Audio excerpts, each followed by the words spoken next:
Bueno, buenos días y gracias a los presentes por venir. Sabemos que es un esfuerzo y se agradece muchísimo, la verdad.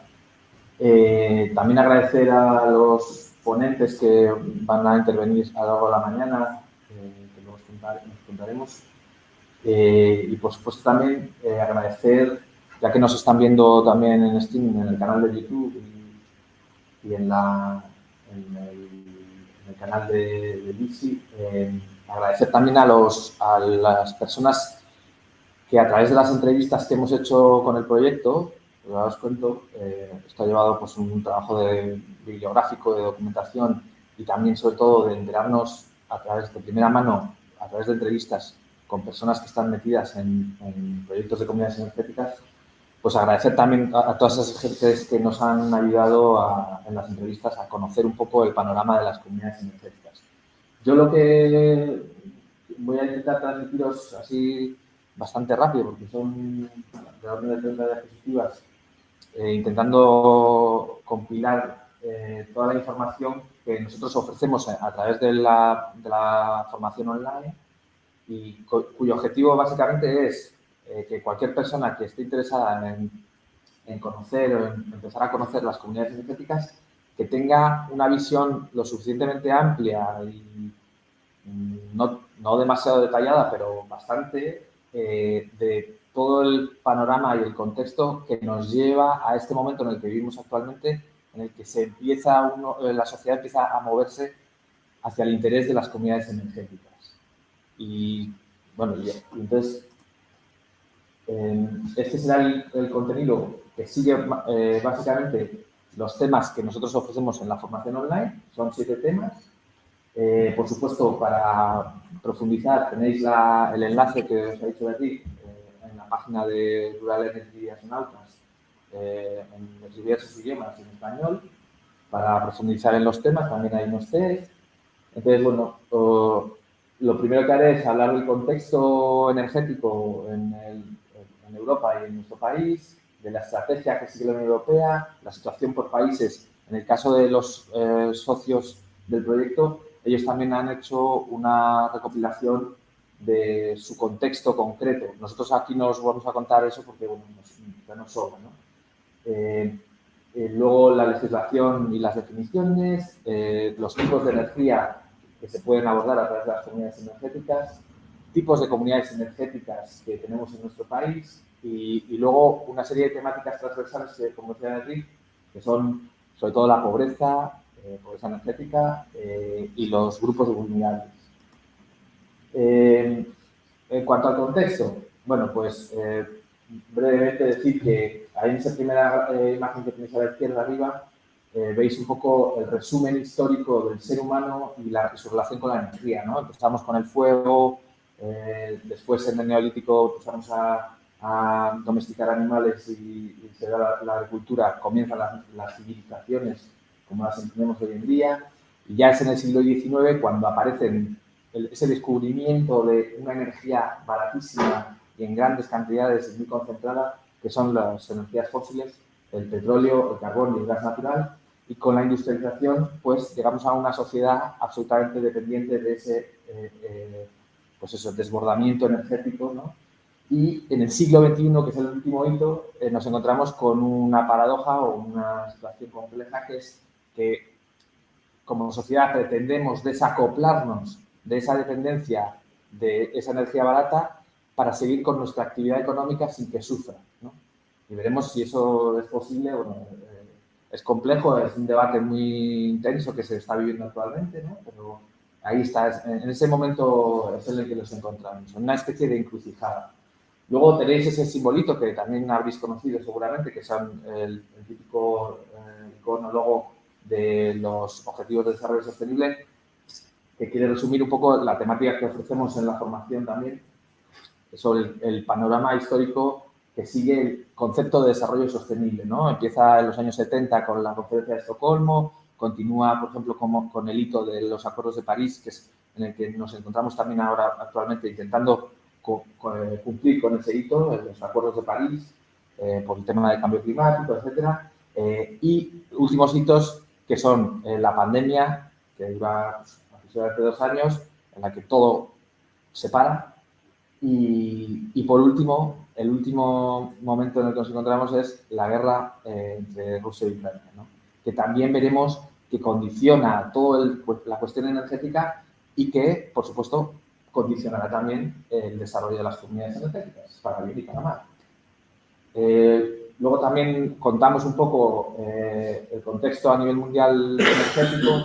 En ese mapa se viene a resumir que, pues, en cuanto a energía, el problema energético no es un problema de todo el planeta en general. Normalmente es un problema de los países opulentos, es decir, que si va de resumen, el 50% del consumo de energía a nivel mundial son básicamente Estados Unidos y China, ¿vale? Entonces, es un problema de los países de la primera lista de países por arriba, ¿no? Esa encrucijada sobre todo la tienen los países con exceso de consumo energético. El petróleo, el carbón y el gas aparecen también como preponderantes, ¿no? Son el 80% del consumo energético se refiere a esos tres combustibles. Y luego la tasa de electrificación, que también es un factor clave, que hablábamos justo ahora mismo. En España, por ejemplo, tenemos una tasa de electrificación del consumo energético del 25%. Entonces, todo eso hay que ponerlo en contexto porque, claro, el 85% del consumo es de combustibles fósiles, el 25% es electricidad. Entonces, hasta llegar al 100% tenemos un panorama que, bueno, que está en declive. Como sabéis, se habla, se discute, no se afirma todavía hoy en día si hemos llegado a los picos, al pico del petróleo concretamente, o al del gas o al del carbón. Pero bueno, más o menos sabemos o intuimos que estamos rozándolo. ¿Y eso qué implica? Pues que decrecientemente, a partir de ahora, la sociedad se va a basar en esos combustibles de una manera decreciente. Es decir, cada vez va a costar más extraer esos combustibles de donde los teníamos identificados, ¿no? Y luego, otra cuestión clave que aparece en los últimos meses prácticamente es relacionado con la guerra en Ucrania, que es el plan de la Unión Europea, que veis ahí, se llama REPowerEU, que lo que pretende es desacoplarnos también, pero en este caso del gas ruso, ¿vale? Y eso implica, pues, nada menos que un plan de la Unión Europea que se publicó hace poco tiempo, que tiene unas implicaciones brutales.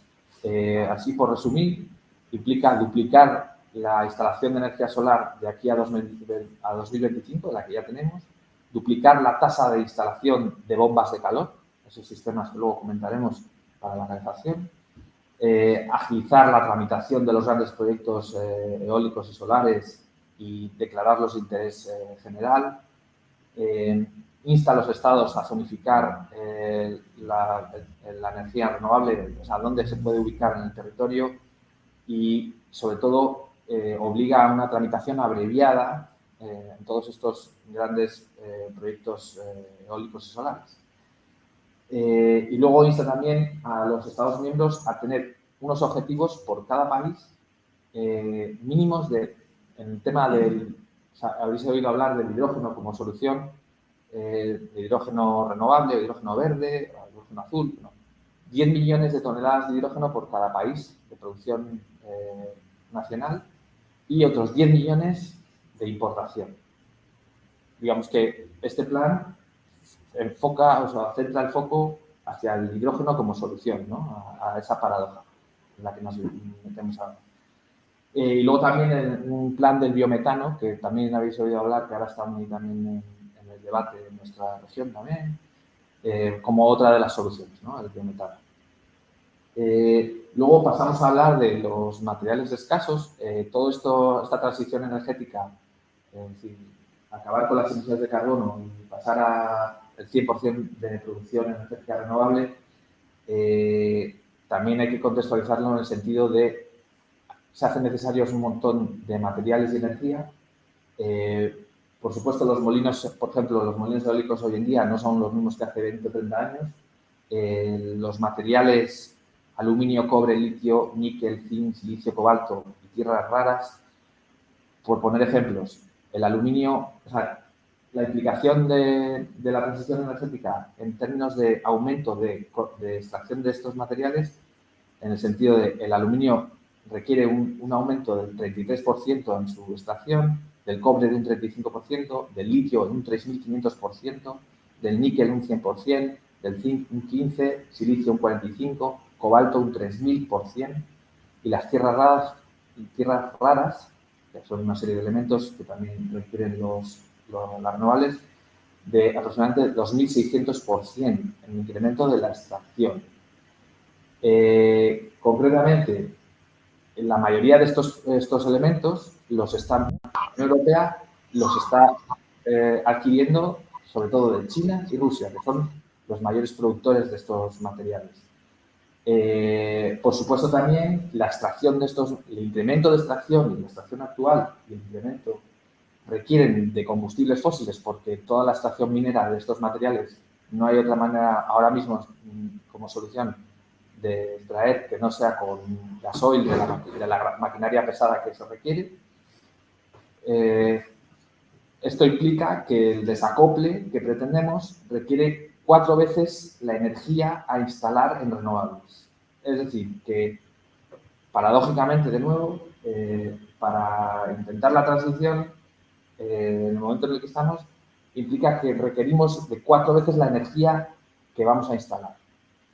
Con lo cual, la energía va a salir de combustibles fósiles. Con lo cual, lo que hacemos es acelerar, y ahora lo estamos viendo con los datos que os están ofreciendo ya, que es que después de la pandemia se está incrementando las emisiones de gases de efecto invernadero, pues porque necesitamos acelerar para transformar nuestra economía, necesitamos acelerar la instalación de todos estos sistemas de captación de renovables, ¿no? Entonces, como digo, es toda una paradoja complejísima que no nos llega de sorpresa, porque realmente, y ahí está la imagen que no sé si habéis visto en internet, es la gráfica famosa del grupo Meadows, ¿no? De los años 50, ya se advirtió, se hizo un estudio informático-matemático muy complejo que pues eso, detectaba que para los primeras décadas, primeros años de los años 2000, 2010, 2020, nos encontraríamos en esos picos de las gráficas, tanto hacia arriba como hacia abajo, en el que todo se transformaría en escasez, ¿no? Pues eso, la población incrementada a su máximo, sabéis que ya hemos llegado a los 8.000 millones de personas, los recursos en declive, pues una serie de factores que hacen que pues esta paradoja que estamos viviendo hoy en día pues ya estuviera advertida, incluso pasamos una crisis en los años 70 y no lo abordamos como en teoría tendríamos que haberlo abordado, ¿no? Y claro, ahora nos vemos con esta complejidad a nivel global. ¿Lo veis, no? Entonces, en este contexto, en este panorama, la Unión Europea pues, tiene su estrategia energética, ¿no? Ya viene haciéndolo desde el año 2010, basada sobre todo en la seguridad energética y en la reducción de emisiones de CO2, como decíamos, con los compromisos de las cumbres internacionales del desarrollo sostenible, del cambio climático, y pone el foco, esta vez, en la ciudadanía. Y ahí ya empezamos a contar, porque todo esto que os contamos es un poco para ubicar dónde encajamos las comunidades energéticas, ¿no? Entonces veremos que de cada una de estas temáticas se descuelga siempre una parte que es la relación con las comunidades energéticas. Pues veis que la estrategia europea ya pone como preponderante la participación ciudadana en la cuestión estratégica de la energía, ¿no? Por supuesto, los objetivos son la energía segura, sostenible, competitiva y asequible, y tienen la implicación, sobre todo, y acordados de esos dos conceptos, que son el desarrollo por cada Estado miembro de los PNIEC, que son los planes nacionales de energía y clima, y los ELP, que son las estrategias a largo plazo. Los PNIEC vienen a ser un periodo de planificación de 10 años con respecto a toda esta problemática, y los ELP es el límite a 2050. Sería como la segunda fase de los PNIEC, las estrategias a largo plazo. Que básicamente lo que pretende la estrategia de la Unión Europea para 2050 es que la economía europea sea neutra en cuestión de emisiones de carbono a la atmósfera. Es decir, recuperar, o sea, volver o sea, eliminar el 100% de las emisiones respecto a los datos que teníamos en 1990. Volver al 1990 en cuanto a emisiones. Eso es un poco el objetivo a largo plazo, a 2050, de la Unión Europea. Esta estrategia viene adornada por unos informes que va sacando la Unión Europea. El último de los informes, que sale en octubre de 2021, habla de pues, que a pesar de que se han conseguido muy buenos resultados, hay que redoblar los esfuerzos, que es la primera vez en 2020 que las renovables producen más electricidad que las fósiles. En el 2020 se reduce muchísimo el consumo, como sabéis, derivado del parón de la pandemia. Se han reducido por primera vez también las subvenciones a las energías fósiles y un dato que luego hablaremos al final, que es una cuestión transversal, que en la Unión Europea hay 31 millones de personas en pobreza energética, de los 400 y pico millones que hay. O sea, es un buen pedazo de la sociedad. Y luego os sonará también el Pacto Verde, que sobre todo tiene esa implicación que también hemos oído mucho, que son los fondos Next Generation, a los que todos los estados nos queremos agarrar, todos, también empresas, entidades públicas, privadas, ¿no? Como que sea la panacea, ¿no? de esta solución que se plantea. Entonces, el Pacto Verde pues tiene implicaciones como que obligaba, esto se aprobó el Pacto Verde en diciembre de 2019 y tenía la implicación de que a los 100 días había que aprobar la ley del clima y, como os decía, objetivo 2050, Europa climáticamente neutra, 2030, 55% de las emisiones de 1990. O sea, llegar a la mitad de reducción para dentro de unos pocos años, 2030. Luego hablamos de la situación por países, que como os decía, también los socios, nuestras asociaciones del proyecto, también hacen su trabajo en contextualizar en sus países, pero básicamente la situación de los países a nosotros nos puede parecer como muy original, lo que se presenta, etcétera, pero cuando investigas un poco en esto de la estrategia europea, en realidad es un copia y pega de lo que se está obligando desde Europa, ¿no? Aunque parezca muy original. Y lo digo porque justo el primer elemento que veis allí, que es el Plan de Recuperación, Transformación y Resiliencia, que es el que básicamente gestiona los 140.000 millones de euros que le toca a España relacionados con los fondos Next Generation, bueno, los estados están obligados a hacerlo planificadamente, entonces se crea el Plan de Recuperación, Transformación y Resiliencia. Y digo, ¿esto lo hace el Estado miembro? Pues no exactamente, porque esto se le encarga a, no sé cómo se llama, bueno, a KPMG, a PricewaterhouseCoopers, son las grandes auditoras o consultorías multinacionales las que elaboran el propio plan de gobierno, ¿vale? ¿Y qué implicación, qué importancia tiene en cuanto a las comunidades energéticas? Pues vemos ahí como no lo veo aquí, lo diré. La palanca 3, componente 7, voy a ir a ver el último que he contado, y es importante, dice, desarrollo de las comunidades energéticas para el impulso de la participación de la ciudadanía en la transición energética, en concreto de las comunidades de energías renovables y de las comunidades ciudadanas de energía. Luego hablaremos que están esos dos conceptos en las definiciones. Comunidades de energías renovables, comunidades ciudadanas de energía, derivadas de dos directivas diferentes.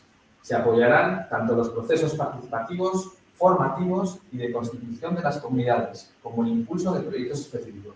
¿Esto qué nos quiere decir? Pues que de los 140.000 millones de euros del PRTR, el Plan de Recuperación, pues hay una parte asignada, por escrito, a las comunidades energéticas. Luego veremos que ya empieza a haber convocatorias, pero bueno, que sepamos que esto ya, o sea, las comunidades energéticas no es solo una iniciativa ciudadana que viene, en origen viene de la iniciativa ciudadana, pero ya los gobiernos pues están obligados y lo ponen en su planificación, es decir, que tiene que haber un apoyo institucional, ¿no?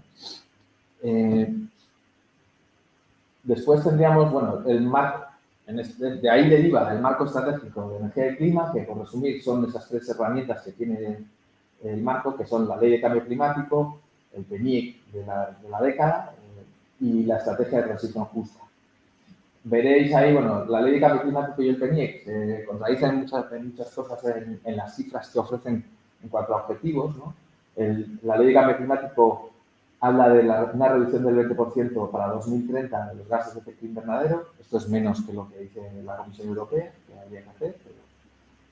Una penetración de renovables del 35%, llegar a una electricidad renovable, decíamos que estábamos en un 25% de consumo eléctrico, pues llegar al 70% de ese 25% actual, al 70% en renovables.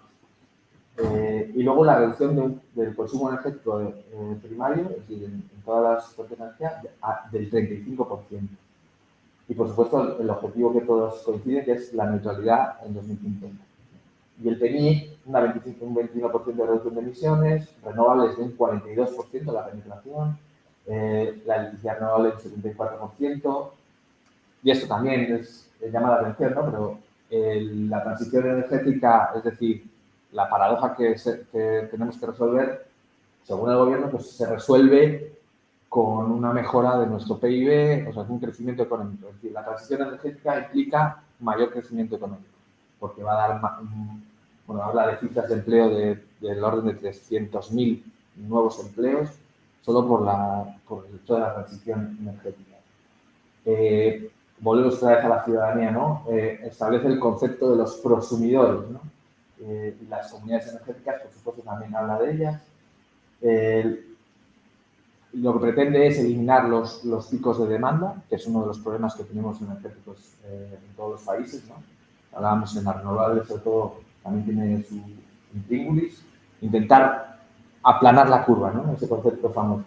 Aplanar la curva de los picos de demanda a través del consumo inteligente, con contadores inteligentes, con el concepto que también se ha hecho famoso con las comunidades energéticas, es el agregador de la demanda, que básicamente se supone que a través de la información y de la digitalización vamos a tener información en tiempo real, sobre todo las empresas, las comercializadoras, cooperativas que comercializan, etcétera, información que a través de los prosumidores, que son consumidores y productores a la vez, pues vamos a poder acoplar de una manera idónea el consumo y la producción para que no se malgaste.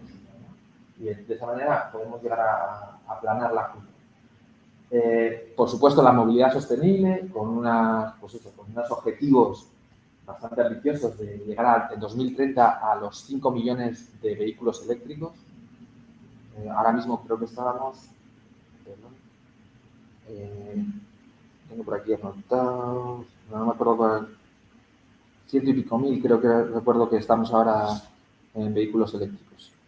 Pero para que lleguemos a 2030 a 5 millones. Es otra de las cuestiones que se debate también, con los requerimientos de materiales para esa cantidad de vehículos. O sea, transformar el vehículo privado de combustibles fósiles a eléctricos.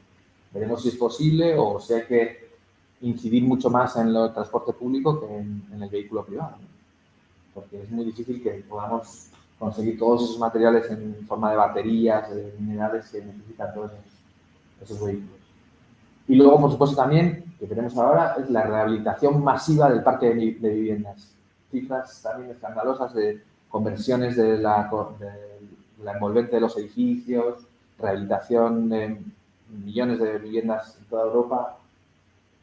Claro, teóricamente, pues eso da mucho empleo, pero veremos si es posible, ¿no? Y luego está sabéis que es la transformación energética pretende ser justa, ¿no? Si no se quede nadie atrás, como dice el lema, ¿no? Pero básicamente, bueno, están también los Estados miembros obligados a elaborar estrategias de transición justa, pero básicamente en lo que se ha convertido la estrategia en España, que se desarrolla a través de la Organización Internacional del Trabajo, es como la transición energética va a implicar el abandono al 100%, si ya había mucho abandono, ¿no?, de las comarcas extractivas, de carbón sobre todo, en minería, pues es reconvertir esas comarcas para que no se queden en el absoluto abandono, el desempleo, etc., ¿no? Esto parece que no, pero es interesante. Nosotros todo lo tenemos en la formación online, podéis consultar los documentos, pero es interesante porque ofrece una serie valga la redundancia, oferta formación en esas comarcas mineras, facilidades en las concesiones administrativas para el aprovechamiento mini-hidráulico. Es decir, en esas comarcas, a quien le interese el tema de las comunidades energéticas, sí le puede interesar bastante consultar la estrategia de transición justa, ¿vale? A nosotros, en nuestro caso, pues casi ni nos afecta, ¿vale? En la región de Cantabria. Luego tendríamos, como os decía, la estrategia a largo plazo, que como veis ahí en esa gráfica en verde, viene a resumir que para el año 2050 pues vamos a reducir el verde oscuro, que es los combustibles fósiles, prácticamente a cero, y tendríamos el verde clarito por encima, que serían las renovables, ¿no? Esto lo curioso que plantea la estrategia es que no lo dice abiertamente, pero está hablando de que se va a reducir el consumo energético a la mitad para 2050. El consumo en todos los ámbitos, no solo en el de combustibles fósiles, ¿vale? Y esto hay que tenerlo también en cuenta, porque los planes del gobierno también van por ahí, es reducir, que también tiene implicaciones en cuanto a la instalación de comunidades energéticas, que ya veremos luego que uno de los objetivos de muchas iniciativas de comunidades energéticas es empezar por el ahorro, empezar por la reducción del consumo, ¿no? Luego estaría la estrategia de pobreza energética, también están obligados los Estados miembros, por toda esta planificación que os contaba antes, de la Unión Europea, a elaborar sus estrategias de pobreza energética, a desarrollar una serie de indicadores comunes en la Unión Europea que puedan ser fácilmente intercambiables y medibles. Y la estrategia, luego comentaremos más, empieza en 2019 en España y termina en 2024. ¿A alguien le suena la estrategia de pobreza energética en España? ¿Cómo y cuánto se ha divulgado la Estrategia Nacional de Pobreza Energética? ¿Qué se está haciendo? Luego comentaremos. Y luego, por último, estaría la información relativa a las ayudas que se están dando ya en el Estado español para la implantación de comunidades energéticas. Básicamente son las ayudas que ofrece el IDAE. Sabéis que está delegado del Ministerio de Transición. Hay un instituto que es el IDAE, Instituto para el Desarrollo, IDAE, las siglas. Y tiene una convocatoria del año pasado ya, son en realidad dos convocatorias, una para proyectos de comunidades energéticas de menos de 1 millón de euros y otro para más de 1 millón de euros, también. Decir así de pasada que en Cantabria hay dos proyectos, uno para menores de 1 millón de euros concedida y otro para más de 1 millón de euros. Y no hemos conseguido más información porque, curiosamente, esto no se ha divulgado en los medios de prensa como suele ser habitual.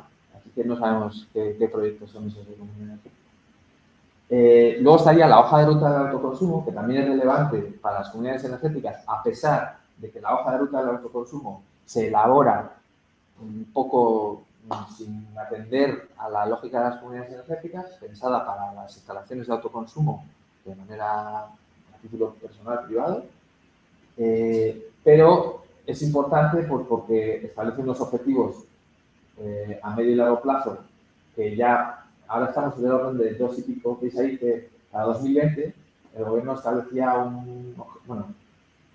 empezaba ahí la estrategia, la hoja de ruta en 1,5 gigavatios instalados de autoconsumo y ahora estamos del orden cerca de 2,5 en el año 2022, finalizando.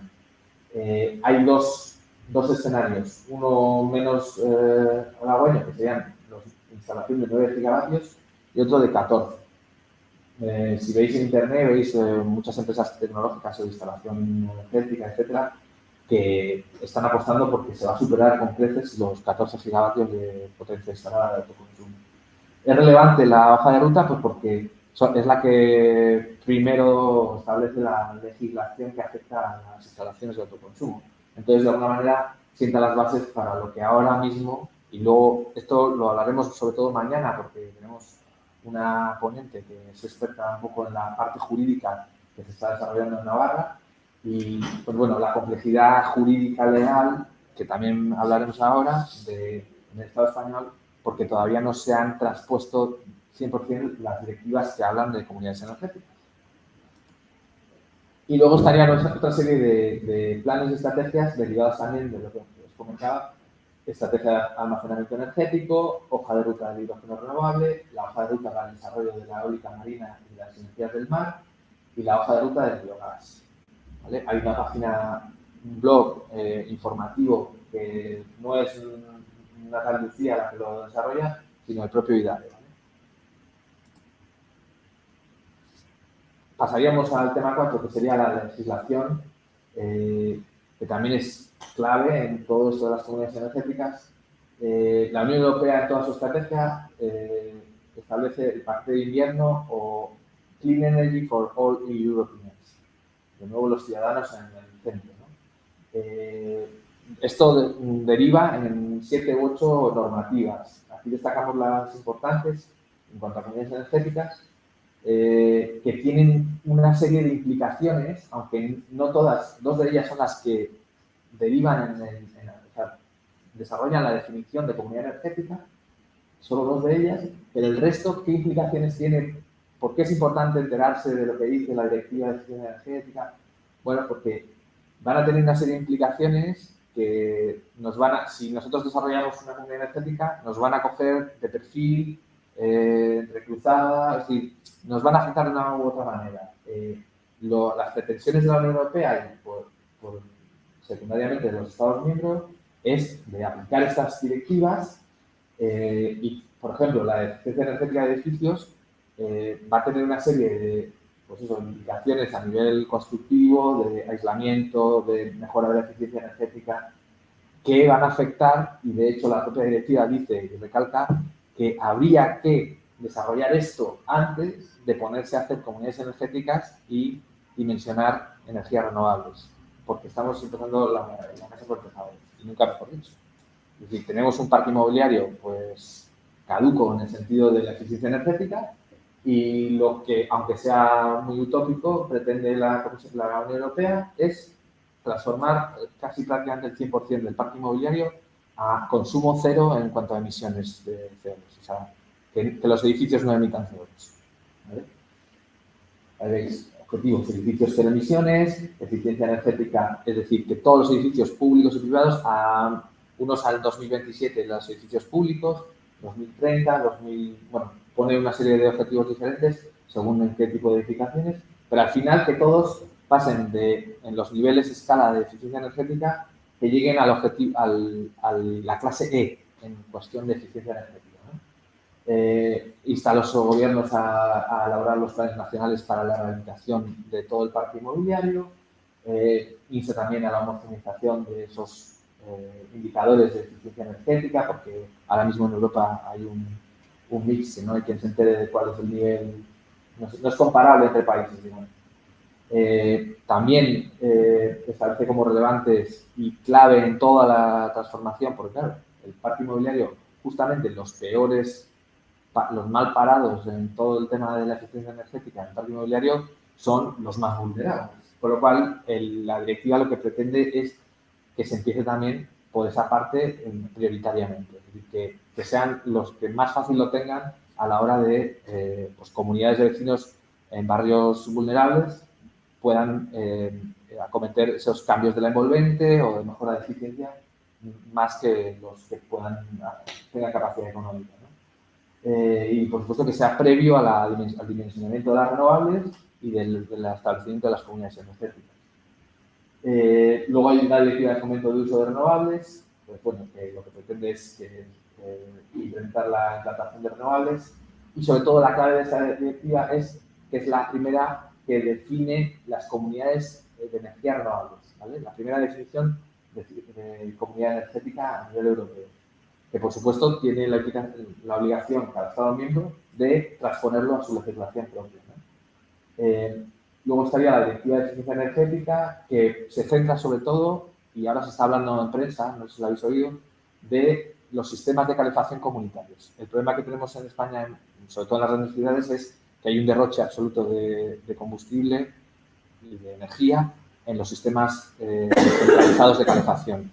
Y entonces una de las cosas que habréis oído es que se va a obligar a que haya contadores individualizados en esas comunidades de vecinos y que, por supuesto, tender en cuanto a subvenciones, mejorar, o sea, favorecer mediante subvenciones, etcétera, para que se reconviertan esos sistemas de producción energético que hasta ahora pues, eran gasoil, sobre todo gasoil y algún otro combustible fósil, que se conviertan pues, probablemente a bombas de calor, ¿vale? Entonces se centra sobre todo en los sistemas de calefacción, que no es poco, porque el grueso en cuanto a consumo energético en Europa también está ahí en el consumo de calefacción, ¿vale?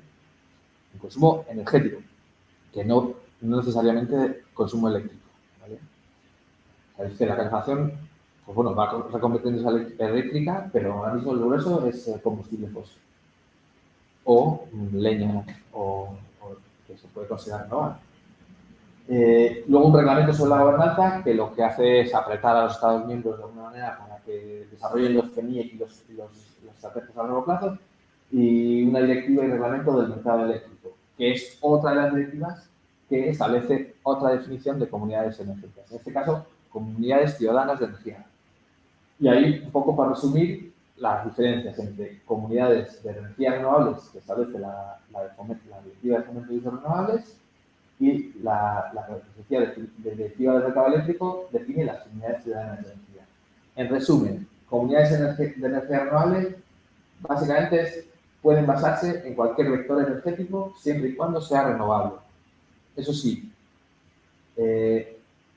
también otro condicionante de esa definición es la cercanía, que es lo que hemos hablado y habéis conocido por prensa también, que es que esa directiva establecía 500 metros en el entorno de la producción, ¿vale? Y luego estarían las comunidades ciudadanas de energía, que están limitadas al sector de la energía eléctrica, procedentes o no de fuentes renovables, ¿vale? Y entonces, estas dos definiciones, que derivan de dos directivas, son la madre del cordero de nuestro panorama legislativo en España, que pues veremos a ver si nos pueden aclarar mejor mañana, pero pues hay dudas jurídicas, porque las definiciones pues, han hecho un copia y pega de las directivas, pero luego las legislaciones, pues como decíamos, la hoja de ruta del autoconsumo, pues en muchos casos contradice lo que dicen las directivas. Vamos, que todavía parece ser en Italia y en Francia, que sabemos por los socios del proyecto, que sí se han traspuesto las directivas, y en España no. Hemos intentado con habilidad, pero bueno, las contestaciones siempre son que, bueno, luego veréis que en el caso de España, pues se desarrollan teóricamente a través de un Real Decreto sobre ¿cómo es? La recuperación económica, que eso es en la época de la pandemia, se desarrolló ese Real Decreto y que pues, un poco fusila lo que venía a decir, bueno, entidades por ahí que realmente lo fusilan y no se desarrolla, ¿no? Y luego una orden que es la de la convocatoria del IDAE de subvenciones, que también teóricamente está definiendo las comunidades energéticas, ¿no? Pues eso, entidades jurídicas basadas en la participación abierta y voluntaria, entidades autónomas controladas por sus socios o miembros que están situadas en las proximidades de los proyectos de energías renovables que sean propiedad de dichas entidades jurídicas y que éstas hayan desarrollado, cuyos socios o miembros sean personas físicas, pymes o autoridades locales, incluidos los municipios, cuya finalidad primordial sea proporcionar beneficios medioambientales, económicos o sociales a sus socios o miembros o a las zonas locales donde operan en lugar de ganancias financieras. Y es el decreto que establece la distancia de 500 metros, que ahora mismo ha cambiado el gobierno, creo que lo ha ampliado a 2 kilómetros. Porque, sobre todo en el medio rural, pues no tenía mucho sentido la limitación, ¿no? Y luego estaría otro concepto que también es un debate jurídico y de la base social, que está dentro del panorama de las comunidades energéticas, que es que había una demanda de esos colectivos sociales que se hicieran los coeficientes de reparto, que básicamente los coeficientes de reparto es lo que tú estableces en un sistema de comunidad energética. Hay quien produce, que puede tener aportando su tejado para poner placas solares, por ejemplo, y uno tiene 2 placas y otro tiene 16 placas, ¿no? Pues en base a lo que uno produce y en base a lo que también uno consume, se establecen los coeficientes de reparto para asignar derechos dentro de la lógica de la comunidad energética, ¿no? Y bueno, hay un debate ahí que parece haberse resuelto en parte, que es que los coeficientes de reparto fueran variables en el tiempo, en las horas, porque en el primer momento eran fijos y valían en cualquier momento, bueno, que no había variación en las horas y esto perjudicaba a los cálculos, ¿no? Y al final pues se ha abierto un poco la mano y se han dejado variables, pero después de medir el contador, que es otro tema que también se está demandando, que se haga después de medir el contador, no antes, para que sean coeficientes realmente dinámicos, que es lo que exigen las comunidades energéticas que están establecidas. Luego tendríamos otra temática que abordamos, que son los tipos de energía, que como decíamos Beatriz, nosotros en el proyecto ya veníamos con la intención y es un objetivo que tenemos a título como colectivo y a nivel personal, entendemos que no nos podemos centrar solo en la electricidad, que en el medio rural, precisamente, históricamente, se han desarrollado toda la vida energías que no eran necesariamente eléctricas, a pesar de que al final, en el siglo XIX, llega la electricidad y como vemos también el primer lugar donde llega la electricidad es curiosamente también en el medio rural, que es donde estaba el recurso agua, en los saltos de agua, ¿no? Pero bueno, que la energía ha sido aprovechada por las comunidades rurales durante toda la historia y hay una parte que hay que andar en esta paradoja que tenemos que resolver, hay una parte que hay que andar hacia atrás. Por supuesto, sin olvidar pues, la tecnología de la que tenemos a disposición, información, ingeniería, es decir, todo ha mejorado, con lo cual, con toda esa información también podemos recuperar técnicas del pasado, mejorarlas y volver a utilizar la energía de alguna manera, ¿no? Entonces, quería puntualizar eso porque es uno de las intenciones, objetivos de nuestro proyecto y nuestra, como organización en el medio rural, es una de nuestras intenciones, ¿no? La diversificación de los sistemas de producción energética, ¿no? Y por eso tenemos que distinguir entre eléctrico y no eléctrico. La Unión Europea pretende la descarbonización, pero se está centrando básicamente en la electrificación. Decíamos ahora, el tema de la calefacción, lo que pretende es electrificar. Evidentemente, la electricidad no produce emisiones in situ en el lugar donde la consumes. Si tú calientas una casa con una bomba de calor, pues no estás emitiendo en ese lugar, ¿no? No quiere decir que no estés emitiendo en el sistema de origen de la electricidad, ¿no? Si es renovable, pues no estás emitiendo en el lugar de captación de esa energía renovable. Pero no quiere decir que no estés emitiendo en el lugar de captación de los materiales y las energías que necesitas para extraer los materiales para construir esos sistemas de captación renovable. O sea, todo tiene su hilo hacia atrás y al final dependemos de los combustibles fósiles. Necesariamente. Todavía, y a pesar de que nos transformemos en renovables, dependemos de los combustibles fósiles. Decía, las renovables se están centrando sobre todo en solar y eólica, pero bueno, hay otras muchas.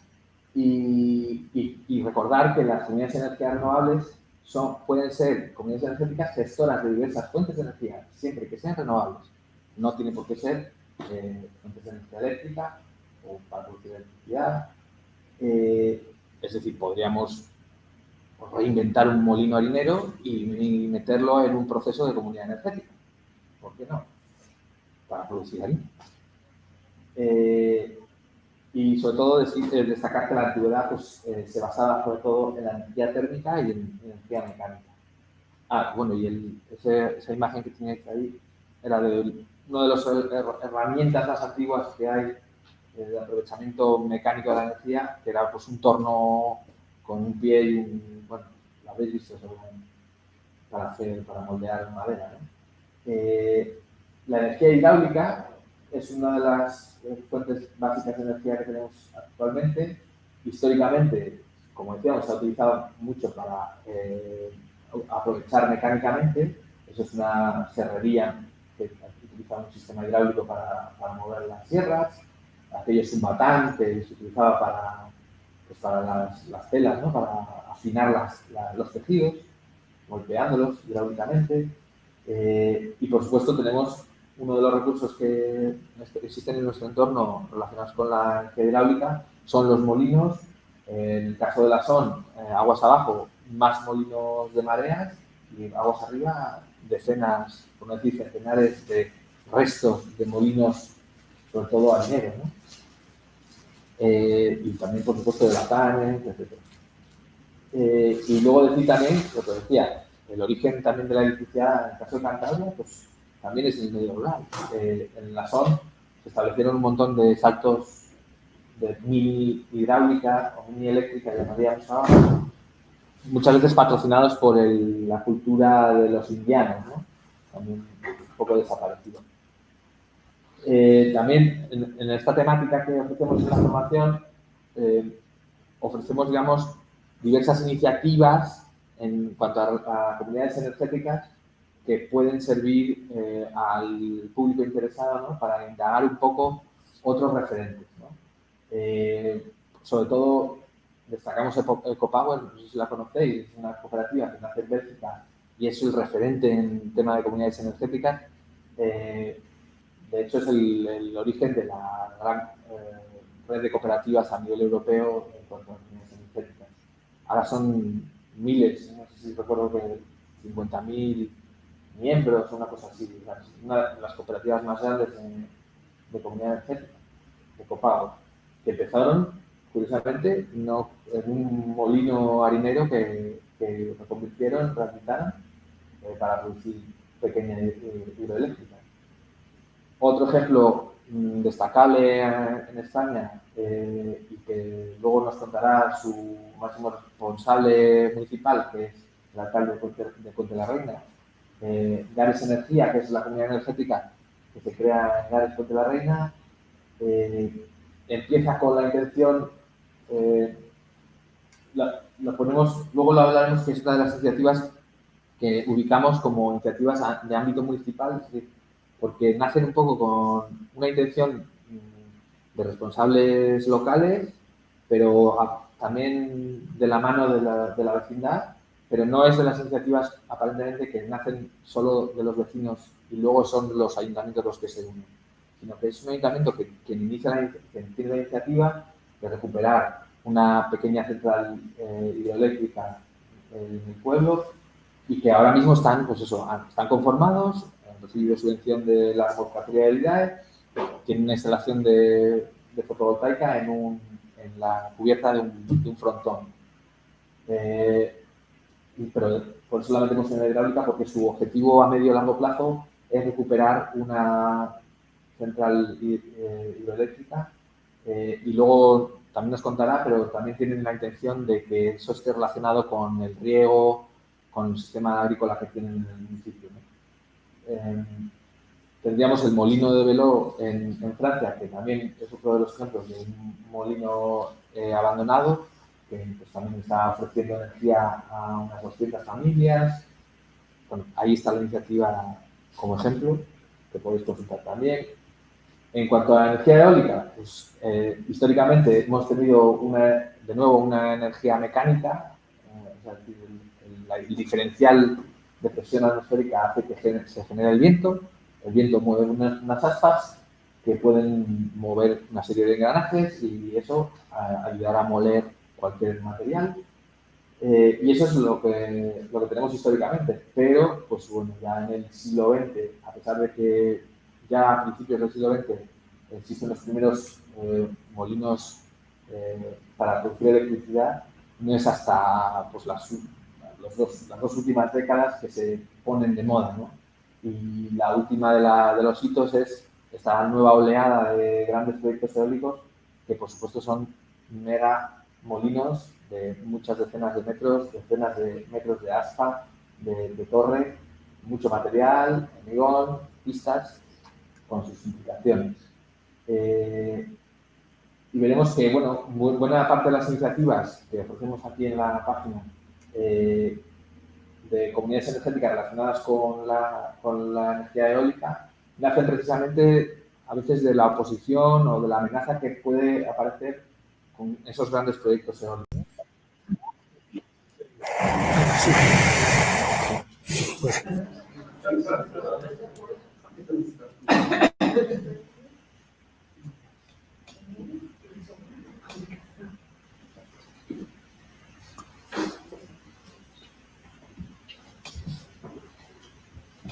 Bueno, sigo. Luego tendríamos la energía calorífica, que nos viene a la mente enseguida el fuego, ¿no? Es uno de los aprovechamientos energéticos más antiguos que tiene el ser humano. Por supuesto, también, a lo largo de esa trayectoria histórica, pues el aprovechamiento del fuego para un montón de usos es enorme. O sea, hay ejemplos ahí muchísimos, ¿no? Desde hornos para generar cal, tejeras, para producir ladrillos, para todos los elementos, toda la gastronomía tradicional de los pueblos de cualquier territorio, ¿no?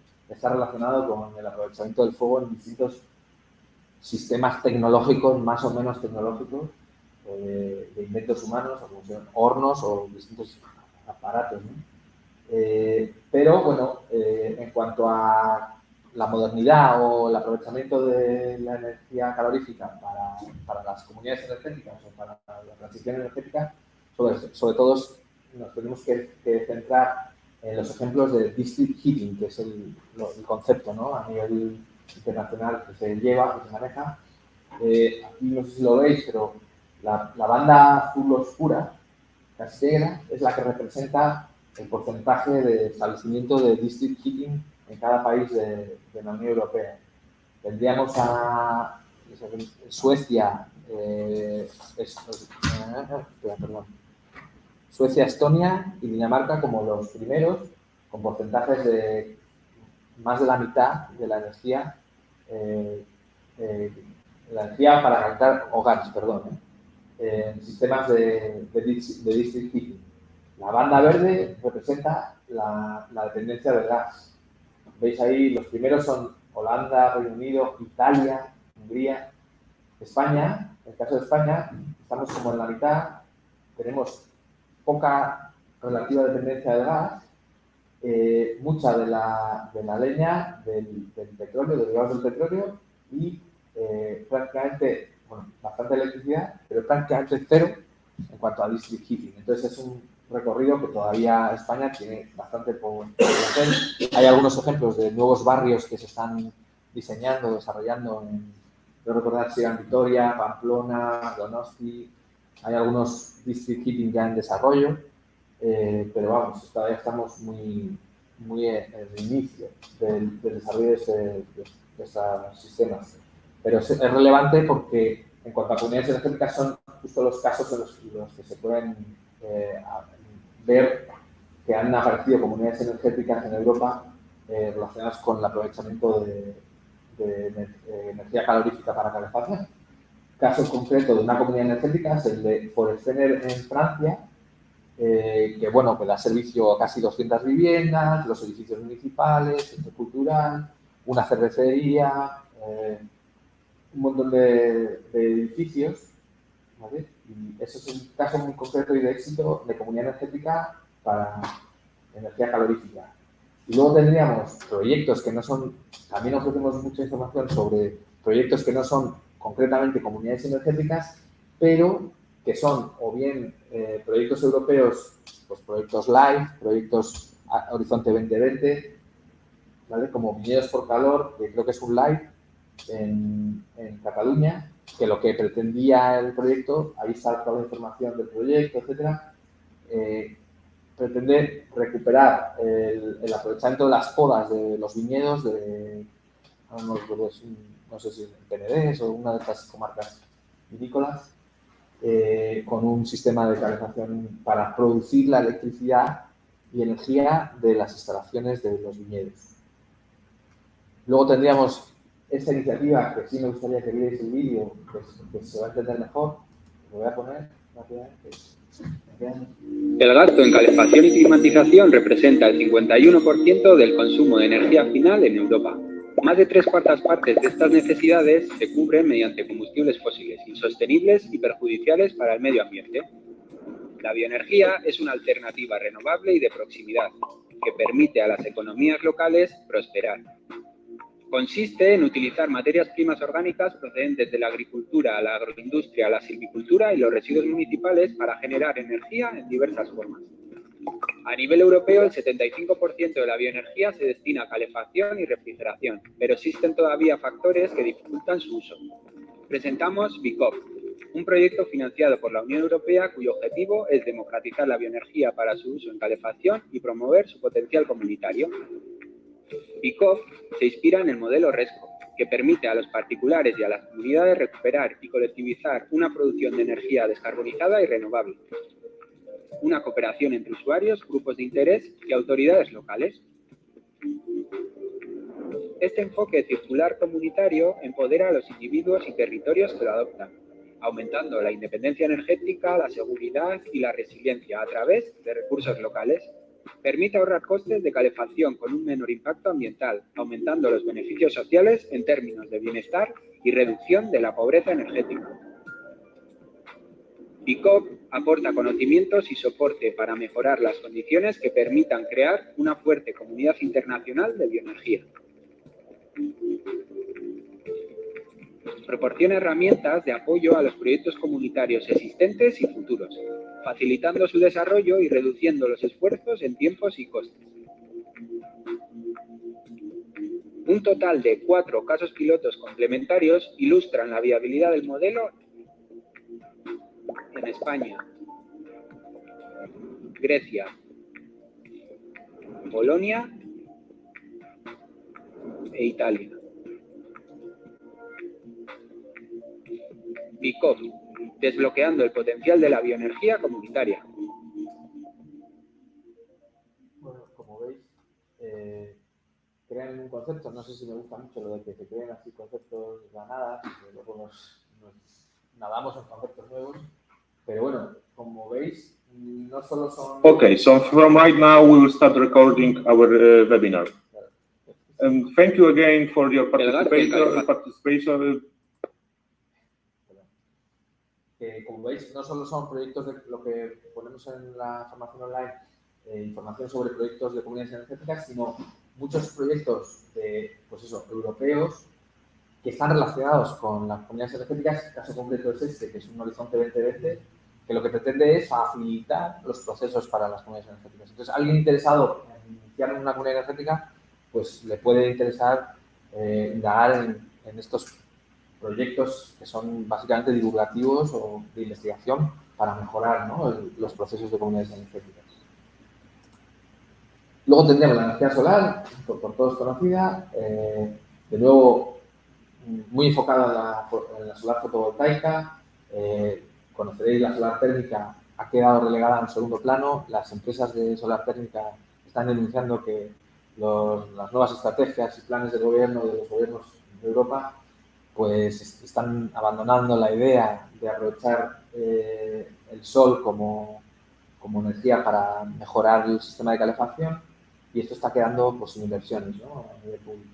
Entonces se está centrando mucho en la fotovoltaica, de nuevo en electrificar los sistemas de calefacción, en detrimento de la utilización de agua caliente.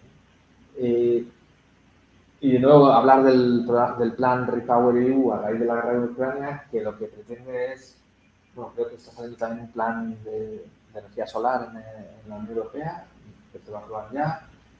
Bueno, duplicar la capacidad fotovoltaica en 2025, llegar a 600 gigavatios en 2030.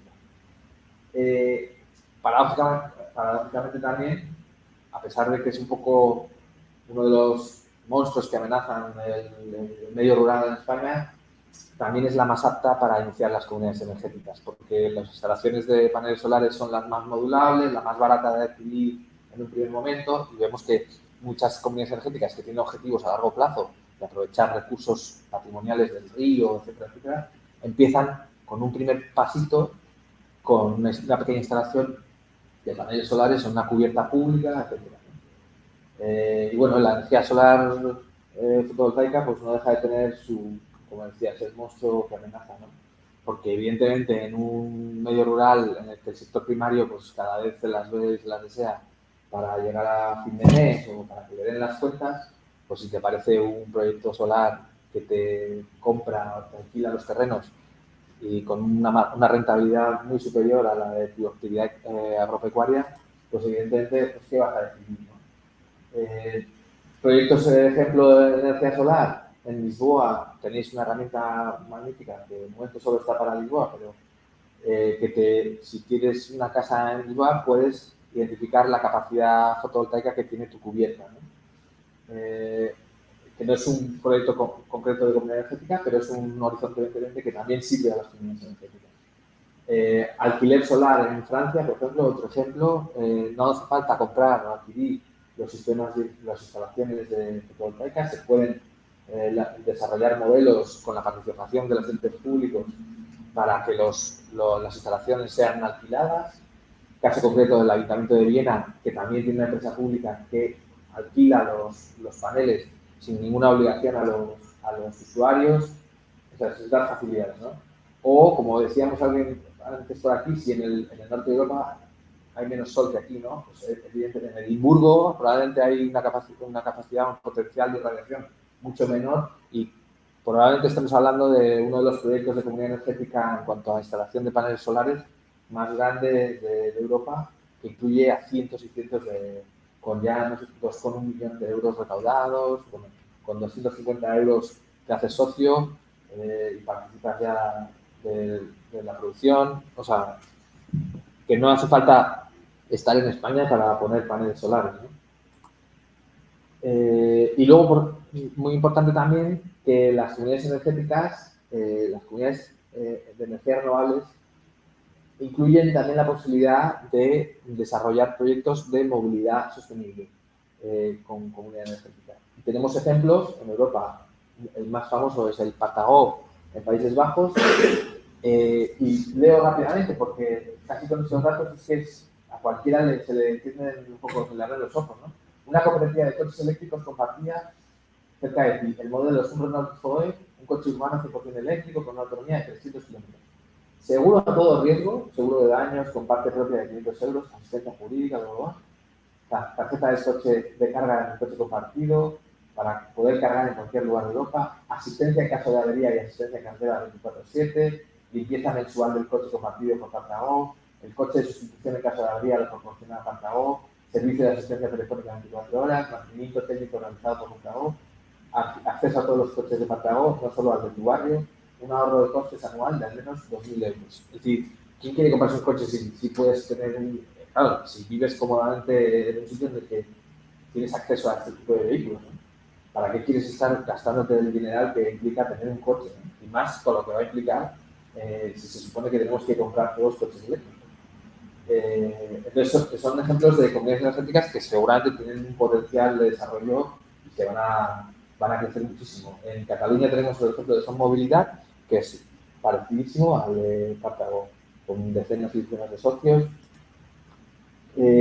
Luego, finalmente, teníamos los tipos de comunidades energéticas. Por resumir, ¿qué distingue una comunidad energética de un consumo compartido?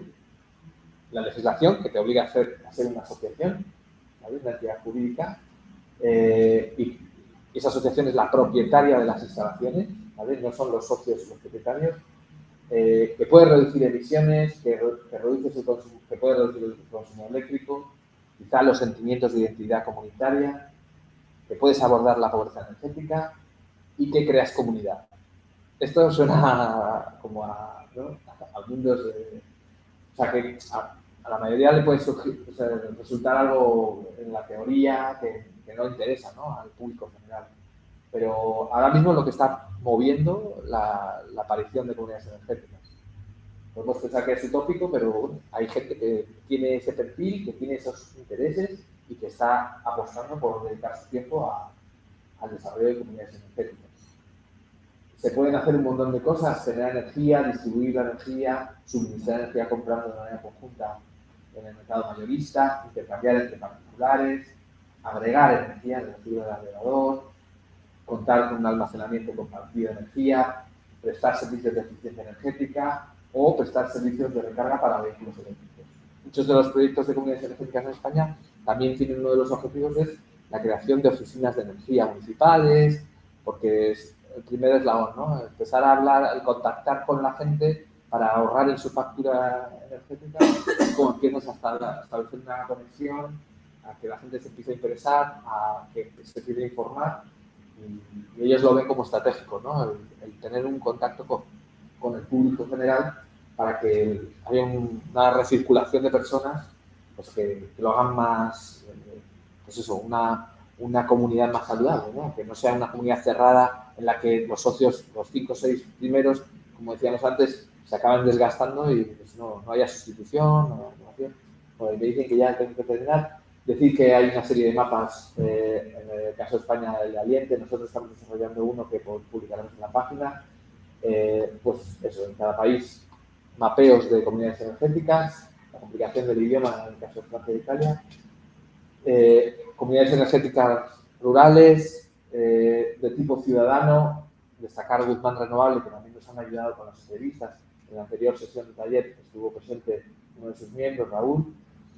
Esto es un ejemplo de unos pocos ciudadanos que se interesan por ahorrar en las dependencias que les alquila el ayuntamiento, porque no tienen calefacción y tienen que poner pues, sus sistemas eléctricos, y empiezan por ahí y acaban convenciendo al ayuntamiento de participar, ¿vale? Es un ejemplo de abajo arriba completamente, y este es el ejemplo que os decía de un ayuntamiento que tiene una idea o intención, probablemente promovida por el boca a boca de los ciudadanos, que la cercanía de la corporación con los ciudadanos también es mucho, pero vamos, como que es un ejemplo en el que el ayuntamiento apuesta desde el principio y la ciudadanía colabora y bastante sana, aparentemente. Luego conoceremos más por parte del alcalde. Gobiernos regionales, ejemplos no tan buenos como, pues eso, hay un ejemplo ahí, Diputación de Álava y el Grupo Mondragón. Bueno, y hay una serie de, a raíz de las convocatorias del IDAE, pues surgieron un montón de noticias de convenios firmados para primera comunidad energética de la provincia de tal o de la ciudad de tal o de la comunidad autónoma. Muchas promovidas por gobiernos regionales, pero que, bueno, que nacen de arriba abajo y de la mano de entes privados bastante grandes. Y veremos luego, bueno, en el caso de Cantabria, se ha hablado, una de las comunidades energéticas que han aparecido en la palestra es la en Torlavega, promovida por EDP, de barrios solares, de la mano del gobierno regional. ¿Ese es un ejemplo de comunidad energética? Pues desde las comunidades energéticas, en las entrevistas que hemos tenido con los participantes de comunidades energéticas, nos dicen que es un riesgo de cooptación por parte del oligopolio. Es decir, que las grandes empresas vean y estructuren esas iniciativas a través de filiales medianas y pequeñas empresas camufladas que pues encausan llave en mano, llegan a un barrio pobre, llave en mano, y entonces es que la participación es cero, entonces el futuro de eso, la sostenibilidad de eso. Y luego tendríamos otros ejemplos que paradójicamente pues llevan energía a municipios, pueblos que no tenían ningún tipo de abastecimiento eléctrico y que son iniciativas de gobiernos regionales. En el caso de La Rioja, varias aldeas que ya están teniendo producción energética gracias a las comunidades energéticas. Tendríamos los ejemplos de empresas, por supuesto. Un ejemplo destacable son los polígonos industriales. Hay un potencial enorme en que los polígonos industriales se agreguen en comunidades energéticas y, como decía, pues eso, el ejemplo de la cooptación, ¿no? El oligopolio, pues llave en mano con barrios solares. Te hacen socio directamente y tienes una serie de ventajas. Te ponen los paneles, que no pagas nada, te olvidas, eres socio. O sea, eres participante de algo que no tienes ni idea de cómo se participa. Sin embargo, la legislación pues establece que el oligopolio no puede votar más que un vecino. Es decir, si es miembro de la comunidad energética, tiene un voto. Así que veremos cómo se resuelve todo eso. Sector primario, abordamos un primer taller en septiembre relacionado con el sector primario. Tuvimos como ponente al presidente de la cooperativa Monticello en Valencia, una iniciativa bastante destacable, una cooperativa que está prácticamente en desuso ya. Pues a raíz de crear la comunidad energética y una instalación fotovoltaica, pues parece que tiene un pequeño futuro prometedor. Ejemplos como Mediterránea, que desde luego el oligopolio en la zona italiana, promovido por Enel, que pretende pues, unir a las cooperativas agrícolas, etc. Ejemplos también de una cosa que se llama agrovoltaica, que es intentar intercalar la producción agrícola con las instalaciones de fotovoltaica. En este caso es un proyecto piloto llevado por Sapiens, que lo que pretende es un cultivo tropical bajo cubiertas de paneles solares. Veremos también si eso es una solución a la crítica que se hace de acaparamiento de tierras de los grandes proyectos solares, ¿no? o el aprovechamiento energético con paneles solares para el bombeo, que sabemos que cada vez es más importante en nuestro país, los sistemas de regadío, que es cada vez más creciente, ¿no? Aprovechamiento de la energía. Y, como decíamos antes, el línea exportador. Y, bueno, por último, mencionar un poco que el último tema está dedicado a los sectores, a las partes transversales, temáticas transversales, relacionadas con la pobreza energética. La Unión Europea obliga a tenerlo en consideración en toda su estrategia y en los países miembros en sus planificaciones, y que las comunidades energéticas son en buena medida pues, una herramienta que puede servir como apoyo financiero para compras colectivas, tarifas sociales. Se pueden incluir a personas que no tengan capacidad económica en las comunidades energéticas y se puede compensar de 1000 maneras, que no sea pagando una cuota. Bueno, las ideas, o sea, pueden ser infinitas. Ahí está, la base está de momento montada y puede haber invenciones de todo tipo, ¿no? En cuanto a resolver esta serie de problemas.